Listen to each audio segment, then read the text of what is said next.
From the Spacebird Media Studios, it's Roxanne and Ace Unlimited.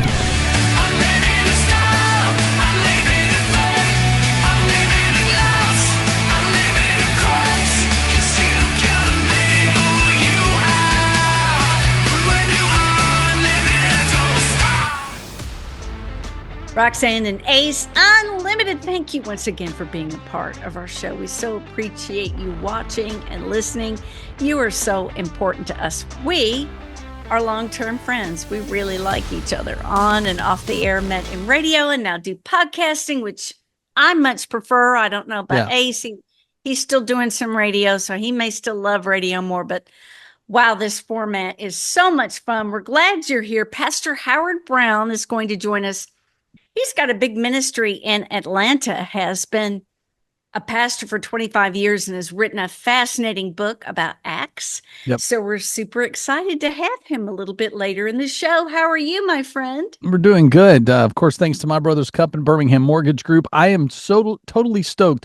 The news dropped today. I'd kind of heard hints of this. I don't even know if you know this, but Chick-fil-A, of course, famously known for their chicken sandwich, but also their easy to use app, right? So I'm an app snob. I always use it ahead of time, especially like when I was living in Indiana and Michigan when they got their first Chick-fil-A's, because everybody was losing their mind because they're like, we have a Chick-fil-A, and so it was like a big deal. Well, now the app is expanding to CarPlay, so you can literally place your order like hands-free from your car, which, again, totally geeking on that. But they're adding like exclusive content like podcasts and blogs and animated series for kids. Like it's all going to be intertwined into the app. So I'm like, man, like when is the Chick-fil-A network, going to be birthed? Like it's just like going crazy, all from a little chicken sandwich. But they're taking over the world. Yeah. Wayne will drive miles and miles out of the way just to get in a little soft serve ice cream cone from Chick-fil-A. He loves them. I don't know why it's so good. Like the kids are the same way. Like normally it's funny because they're still at that age where they want the kids menu or the kids meal, because for them, it's the perfect amount of food. Plus they can trade in the toy, which usually is not anything, worth keeping. And then because the Happy Meal toys are nowhere near what they used to be. But anyway, I digress.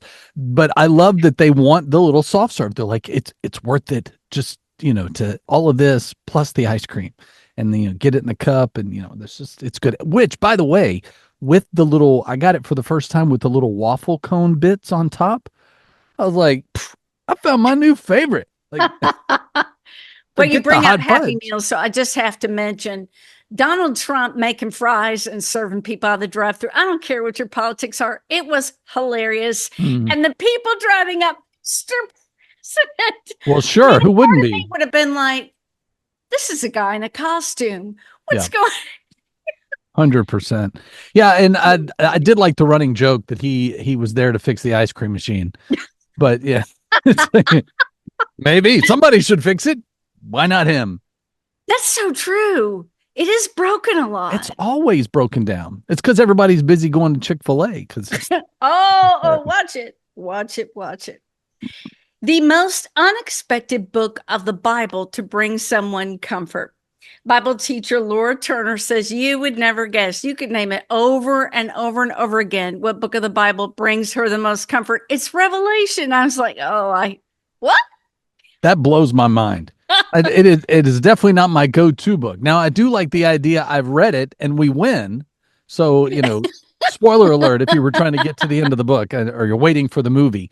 But we win, but there's so many. I think as a songwriter, I love Revelation because there's so much imagery and things that like don't make sense and things with multiple heads. And it's like, wow, they could make this into a movie anyway. There's no, Lucas budget that could actually make this, into some kind of something tangible. It's all left for translation. Well, she talks about when she was 9 years old, seeing the movie Psycho. Her mother rented it at Blockbuster, came home, and it made the kids hysterical. She said it really scared her. I could understand that at that age. And it made me think, what movie did you see at a really young age that may have scared you, Ace? For me, it was the American Werewolf in London. Like it was the first one that I remember my mom saying, "Okay, you can watch this," and of course it got to the sex scene and she's like, "Cover your face," um, which I think I might have like had through like, this, but it wasn't as revealing as what they show on TV these days. But anyway, what I do remember is that movie is what led to the Thriller video because John Landis, who directed the movie, also directed the Thriller video. So now when I go back and rewatch it, you see some of the early intricacies because this is all pre CGI, right? So creating that claymation, whatever they did to make, morph him into that. But as a child, you're like, "Ah." And then I think I remember my friends and I like sneaking into a Friday the 13th. So Oh, seeing like Friday the 13th, 1 or 2 in the theater when we shouldn't have, but yeah, they were frightening. But I think I always liked being on that edge of scared. And then I kind of got out of it for a while. And then with my wife, I've kind of gotten into it a little bit, but I will only watch them with her.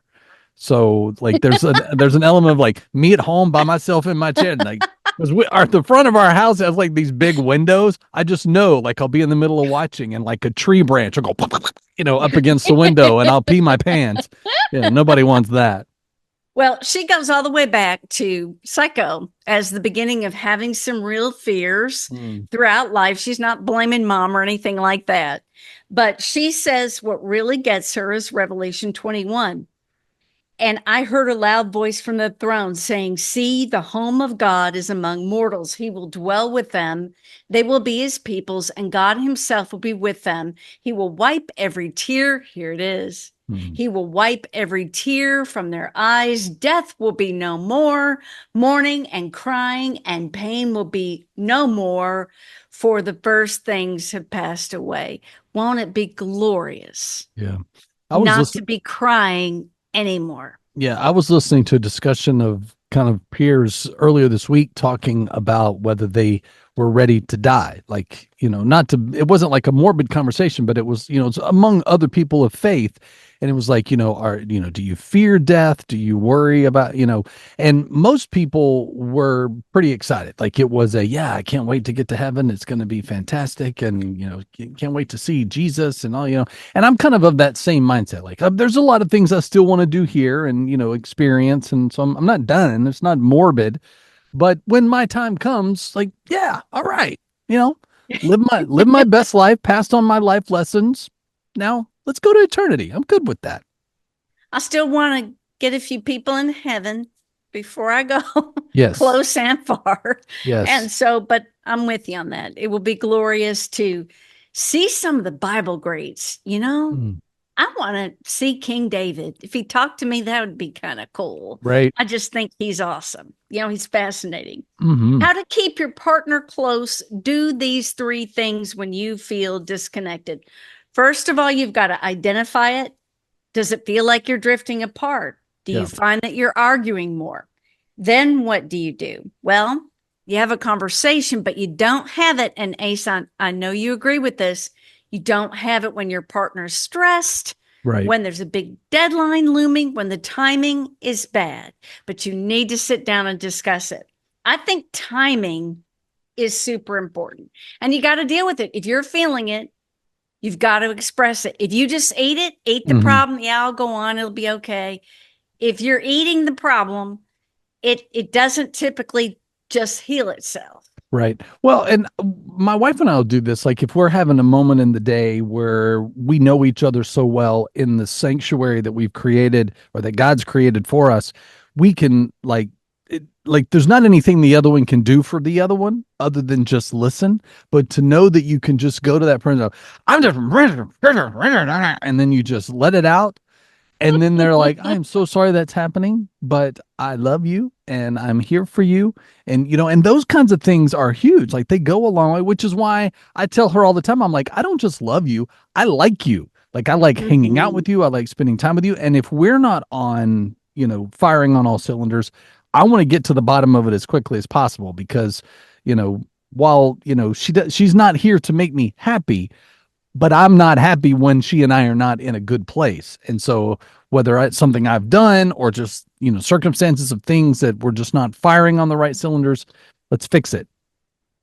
One thing, another suggestion is to plan your next steps together. And Wayne and I took a trip to the Dominican recently and we're very deliberate about this. Hmm. Are we on the same page about what we want for the rest of our lives? It seems like too big a conversation, but wow, it was effective. It was so affirming. Yeah. It was so great to really know where he wants to be and what he wants to do. I think that's super important. And the third one is to act on those plans that you've discussed and communicate clearly with each other. And some of the questions, to ask is, what are your needs? Yeah. And that sounds like you should have had that conversation a long time ago, but needs change. Yeah.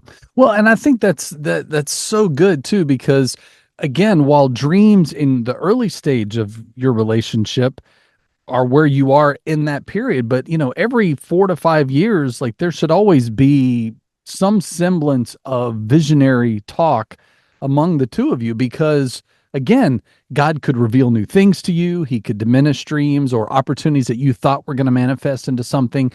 He's made it clear that that's no longer the path that you thought it was supposed to be, or you missed the window, or or was never meant to be, or whatever, right?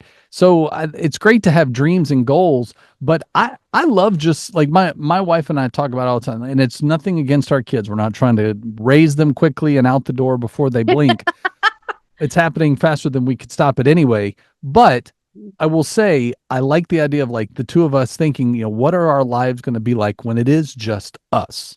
When the kids are doing their thing and, grandkids come around, like for right now, people kind of come to us, but like, I don't have a problem if it's just the two of us to go do the, kids on tour, 2028 or whatever it comes to be, because again, they're living their lives and they're building their roots in the places where God plants them.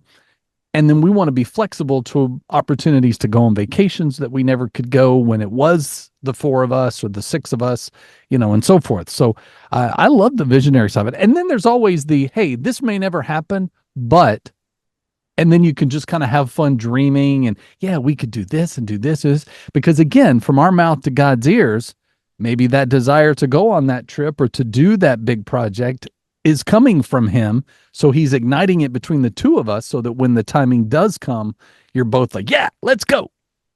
Maybe as you're making your plans, owning a home is in that dream for your future. And sometimes we think, well, it's too expensive. My credit's not good. It's really just a pipe dream at this point. The housing is just out. Listen, put all that aside. Call to renewal. When Ace and I brag on him, but listen, this is a personal friend, but such a fabulous guy. And he's so smart and he gets it done. I mean, us being in our house right now is pretty much a miracle. It's because of Turin. Yeah. And so I'm eternally grateful. I could have been apartment living forever. I know you feel the same way. Yeah. And what's great too is, as I was transitioning out of, back at my parents' house, helping to take care of my dad as he was getting healthy, I was like, well, where am I going to live? And he helped to make that a reality, as well as getting my wife into her house. So it was really cool because we're like, this is amazing. Like the timing of all of it was fantastic. So now available in Alabama and Florida. Find out what you can do with pre-approvals when you check them out. BHAMMortgage.com or 205-259-1656. Jaw fitness. Oh, yes, having that chiseled jaw. It is very important to today's teenage boy. I'm living under a rock because I don't look at a man and go, oh, that's a chiseled jaw. Right. But it's a thing. And they're ordering this super hard candy. I mean, this super hard gum. Yeah. That you can barely chew. It's like, it reminds me of those real hard candy balls that just hurt your mouth, Sure. the jawbreakers. No, they're chewing. Some of these teenage boys are chewing this hard gum for 8 hours straight. Wow. I mean, I've heard of people doing exercises for those of us as we get older, for the Gen Xers, is to do like a, tongue exercise where you're just constantly, sticking your tongue out of your mouth like this. And it's supposed to help like stretch. Yeah. So for those on that's watching, I apologize for how atrocious that may have just looked after my power bar. But I will say there is an element, and I wish, and I say this to people all the time. They're like, what advice would you give yourself if you guys get into a routine of exercise and working out? So if you want to have a defined jawline, if you want to have the six pack abs, if you want to have, big muscles or, tight legs or a cute tushy or whatever, like find the thing that works for you. And because if you do it a little and you're in a routine of it, as you get older and your body starts to change, you're at least in a routine of motion and activity. Because the hardest part is when you haven't done it for a while or you have an injury that took you out of your routine and then trying to get back into that routine, it makes a huge difference. Do Pilates. I don't know if you can do Pilates on your face, but listen, it will give you a peach butt. I'm telling you. It's what I dream for. It's on my vision list.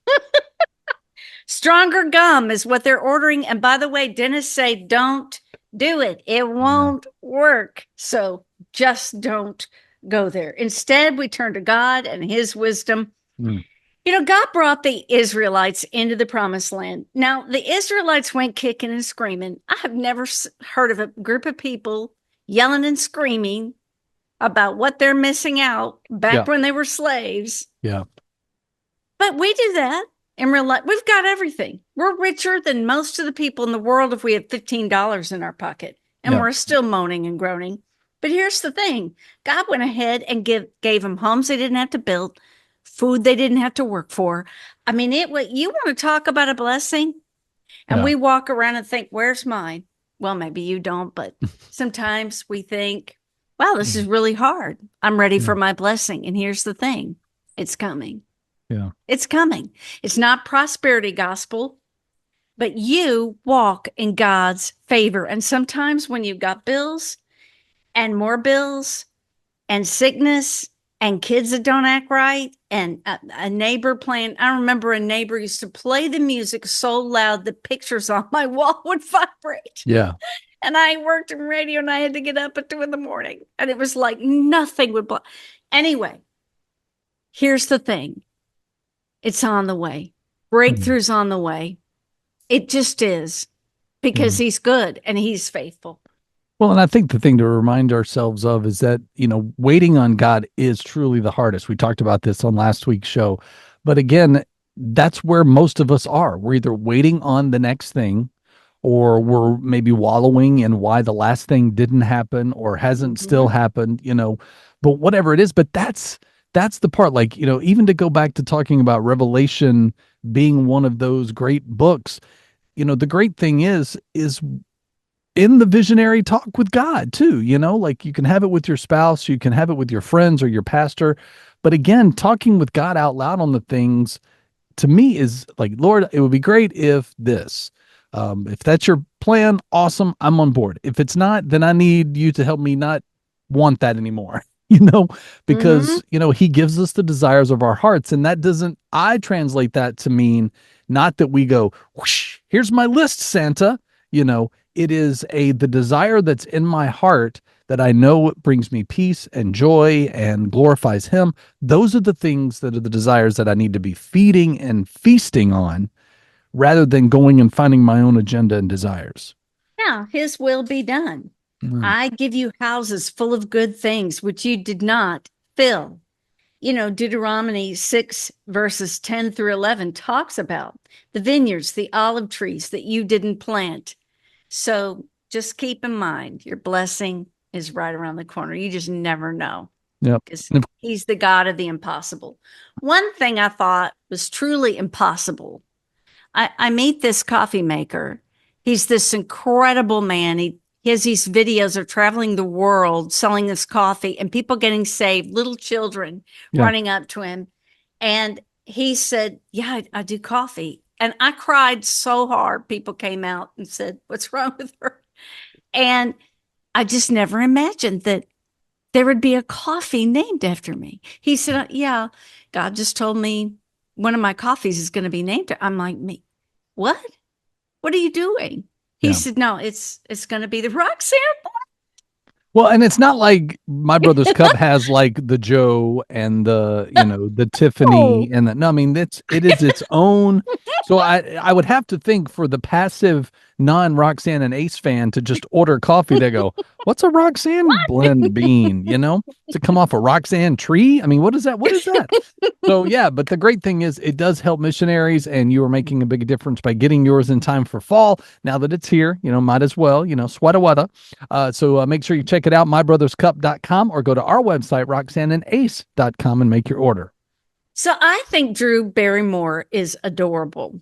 I think she's real. I think she's funny. I think she's warm.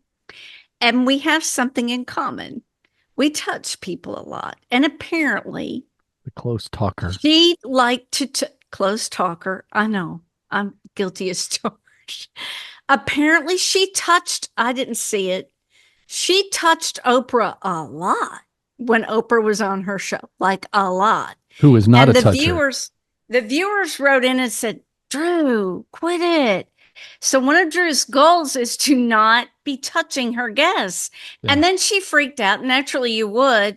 It's like, oh my gosh, I made Oprah uncomfortable. And Oprah, you got to hand it to Oprah. She came out and she goes, I find it endearing. I love Drew. She can touch me all she wants. I love that response. Right. But if you go back and watch reruns of Oprah's show, the Oprah hug is a real thing, which is just as people come for her, she grabs their hands and shakes them, not in a mean way, but, hey, and it's like raising the roof, I guess. But yeah, so she went through that phase. I don't think she's on the extreme like a Howie Mandel kind of situation, but I would think too, though, you and I have been doing radio long enough. There's always at least a microphone, across the room to separate you from your guest, or you're on a, call of some kind. But I would think in a TV setting, because most TV studios are so small, you really don't have much of a choice to like spread out, you sit over there and I'll be over here. So to her defense too, she is a very physical touch person. That's clear in her show.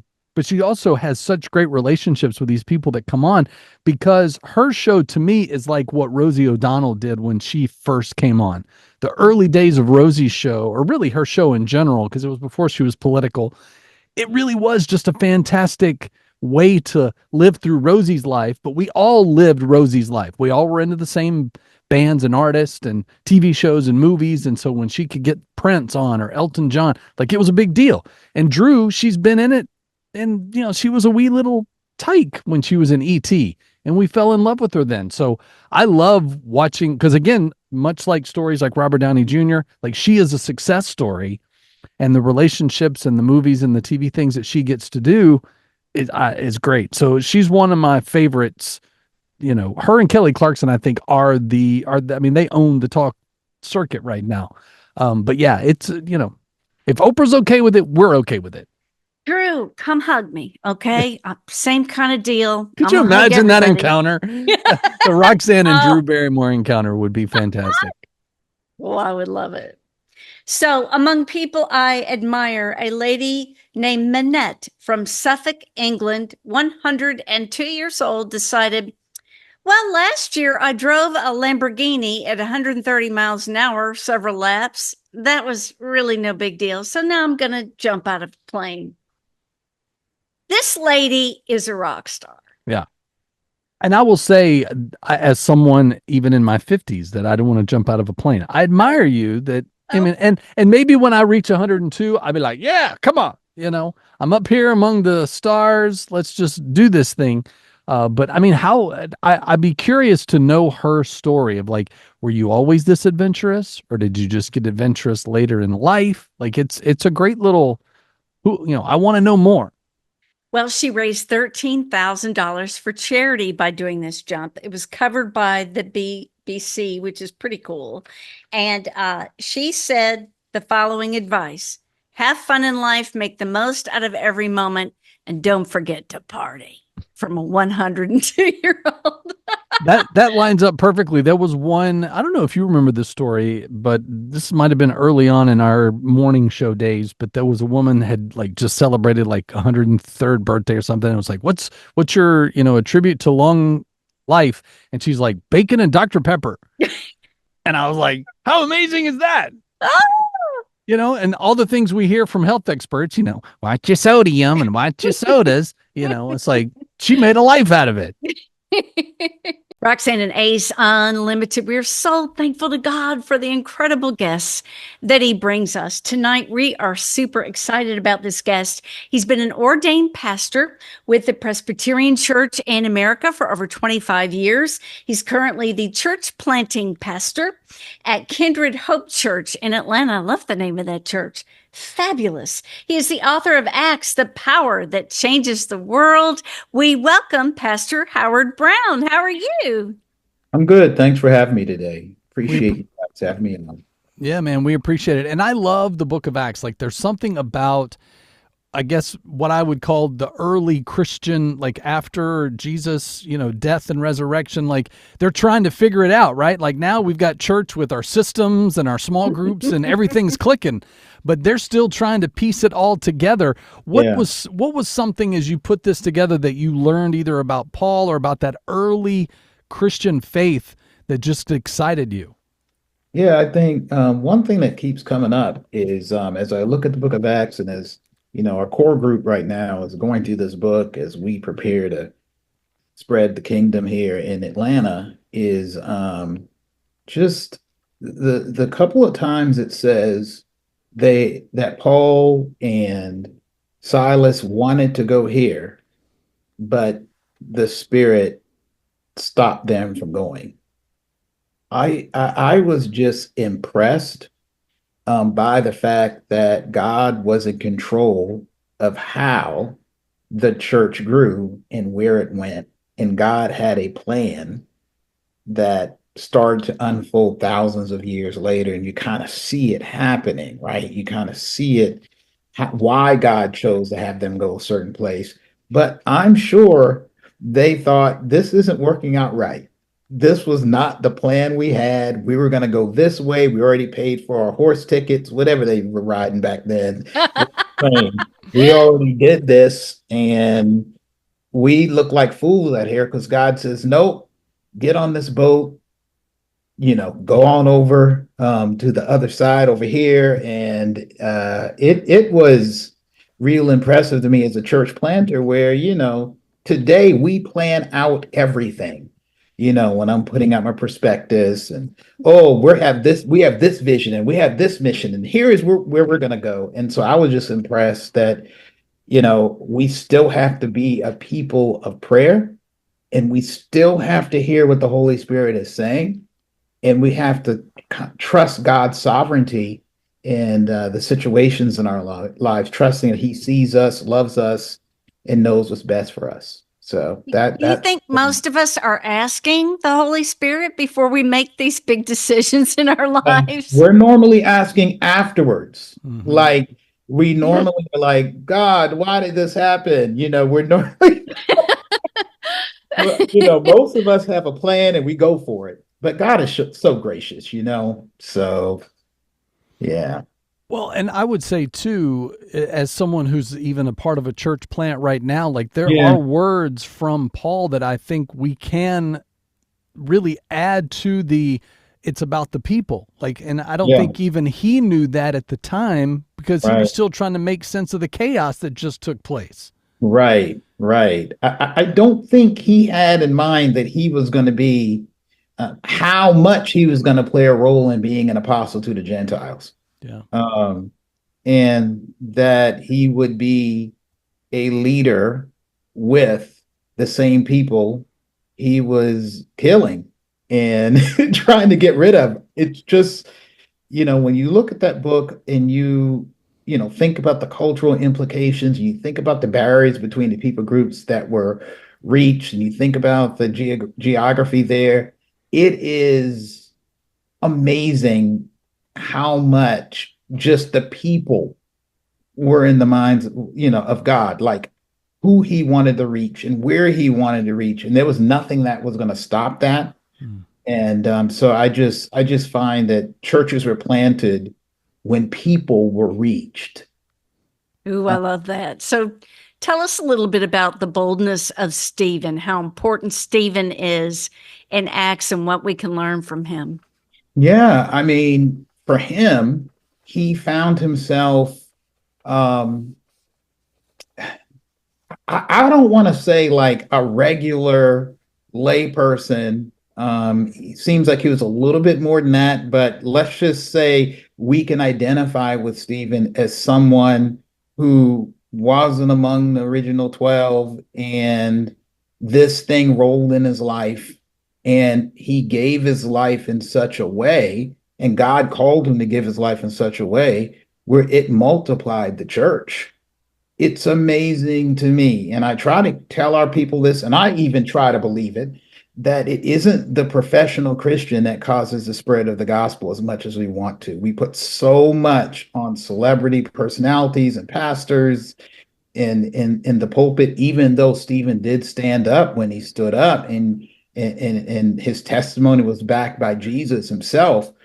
I think that the Christian who is in the pew or who has a testimony for God and isn't the seminary trained, professional, personality heavy person has an opportunity, just like Stephen, to be used by God. Now, we hope they don't die the day they do it, but used by that to cause the church to spread in ways that it didn't happen necessarily through, the apostles or the 12, if you will. And I think that's an encouragement to the church, to be willing and ready to be a witness for the Lord in the way he's called them to be. Yeah. So I really hope that as people are reading this, they do find encouragement, because I feel like you just mentioned, the professional Christian or the pedestal that we've placed certain people onto, who are at some point may very well fall and fail us, or not be doing it the way we think we would if we were in their status, right? Right. So what is it that today's churches, no matter infancy or legacy that they've created, what is it that they need to take away from this book, or as they read Acts, to better their churches? Yeah, I do see that when Paul would go and witness in other places, it starts with, like, if we look at the church in the Philippian church, the church in Philippi, starts with Lydia and a Philippian jailer. It says that they went to a place of prayer. In other words, there was no synagogue there. And so what I'm beginning to see is that the Lord is still using people in their spaces to bring the gospel, to plant movements among people in your church. And it's like the Spirit is leading and following not just the staff, but the Spirit is leading and calling us to pour into people's lives. And God is going to do a work there that's well beyond what we could imagine or think. So to imagine that out of Lydia in the Philippian jailer's life and their households, here comes the Philippian church. And I think we look at people and we underestimate not just them, but I think we underestimate what God can do in the life of a faithful believer. And so I just appreciate that about Acts. And I think it revitalizes people's faith. I mean, or I think it calls people to something they couldn't imagine that God could do. And it activates us, and it renews those of us who are just going through the motions of doing ministry, or get caught going in the motions doing ministry on a regular basis. What can we learn from Acts about how to go about sharing our testimony? Yeah, I see that, when you look at the testimonies, especially of even the preaching by the apostles, and in the situations they preach in, I think it's really significant that the gospel message they gave was simple, I want to say. It was contextual. And what that means is wherever you are, whatever place you are, you begin to speak to the issues and concerns of the culture and people, and even vocation that God may call you to be in. And you apply this fact that things are broken, We're a part of that. It's been done to us. We're in broken situations.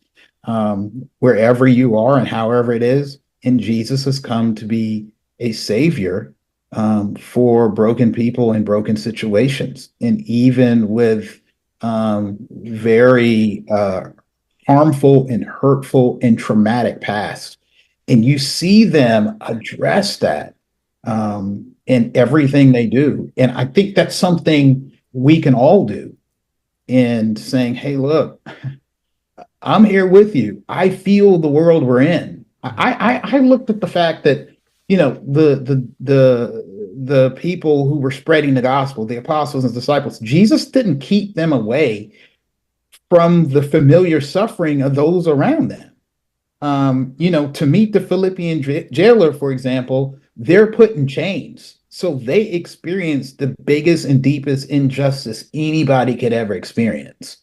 And it's sort of that contextualized, I want to say, incarnational reality that God is causing us to experience. And then as believers, that God has been gracious to send Jesus to change those situations. And now we're able to testify about that in ways that ordinary people can kind of connect with. Yeah.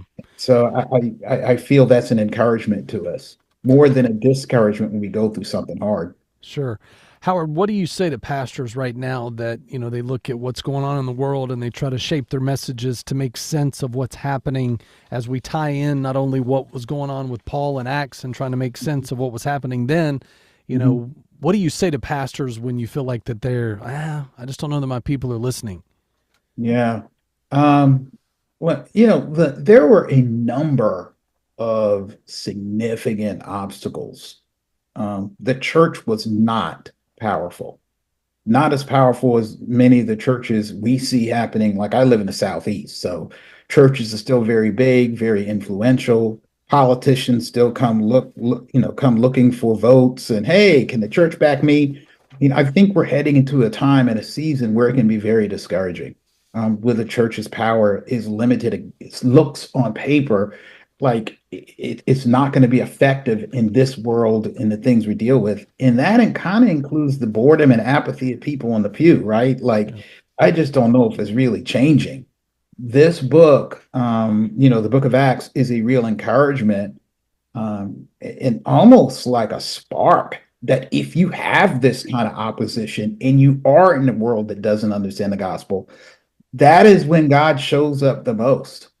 And we have to sit back and not sit back, but we can expect him to have faith that it's going to take more than how we put our services together and whether we have the best band and whether we have these sort of things or the best explanation, and trust that the Holy Spirit can do a work to communicate God's truth to other people and bring renewal and fire to their lives.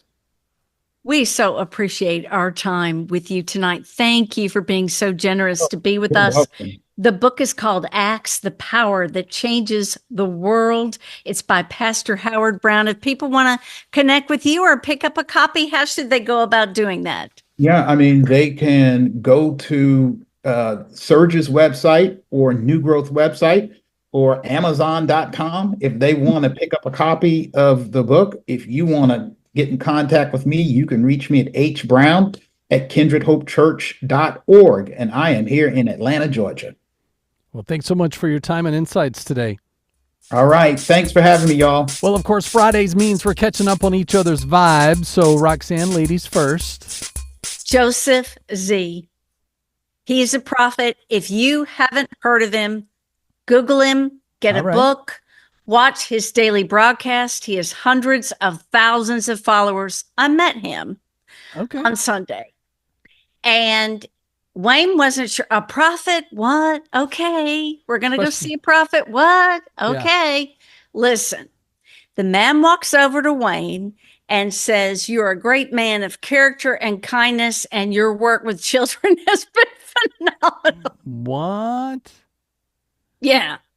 Never have we seen this man. Yeah. Then he turns to me. He said, "You're so full of Jesus," which, of course, I love to hear. Yeah. Then he says, "Oh, there's been so much injustice in your life." I was like, oh. Listen, the dude is totally down to earth. He looks like a bald Jerry Seinfeld. He's hilarious. I'll never be the same. It was, of course, I could go into the long, but it was amazing. He was at my friend Rick Vincent's church in Warrior and blew our minds. The church was packed. Everybody wanted to get a word from him. Yeah. Well, here we are, kind of sitting back, and he came right over to us. That's awesome. It was wonderful. And I love those Holy Spirit moments when people who are in tune in that way as prophets to speak, because we've had that in our lives as a team and individuals, and I love those moments. So that's very cool. My vibe this week is a new band. I always like discovering new bands, especially when it plays in line with people who still like good school rock and roll. But it's a band called The Retrograde, and they're very much like a Black Crowes, Rolling Stones kind of vibe, so if you like or grew up on that kind of music, it's just, what's crazy for me is it's that style, but it's from kids who were younger than my kids, so they're these youngling, really talented musicians writing these songs from that perspective. So they clearly had parents that raised them on that style of rock and roll. But the thing that I love is there's a song at the end of the album called Next to You. And and I'm kind of listening to it in the back, passively on Friday. And as I'm listening, it gets to that song, and I had to go back and re-cue it because the elements of the lyrics of that song could easily be a worship song. And again, I don't know the spiritual context, and I don't want to over-spiritualize something that may just be he was singing to his girlfriend or his wife or whatever. But again, I always love when God can take a moment that when we're in our busyness, he can reach us through music and break down some of the walls so that in times when maybe worship isn't quite where we're at, we can still hear from him in a way that speaks our love language and then go, okay, God, you got my attention. What do you want to say? So, anyway, Retrograde, if you're looking for new music, you can always check that out. But thanks again to like and subscribe and follow. Of course, go Vols. Definitely loving this week. I saved it till the end.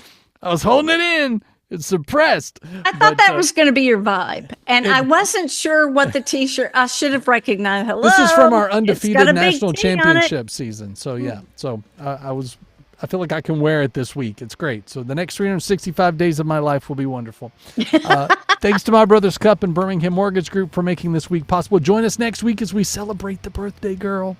And we're looking forward to that. But Roxanne, have a great weekend. I love you. Love you. You've been listening to Roxanne and Ace Unlimited. To make sure you don't miss future shows, you can subscribe anywhere you like to podcast and catch up on anything you've missed. Find out more at RoxanneandAce.com. Roxanne and Ace Unlimited is a production of Spacebird Media.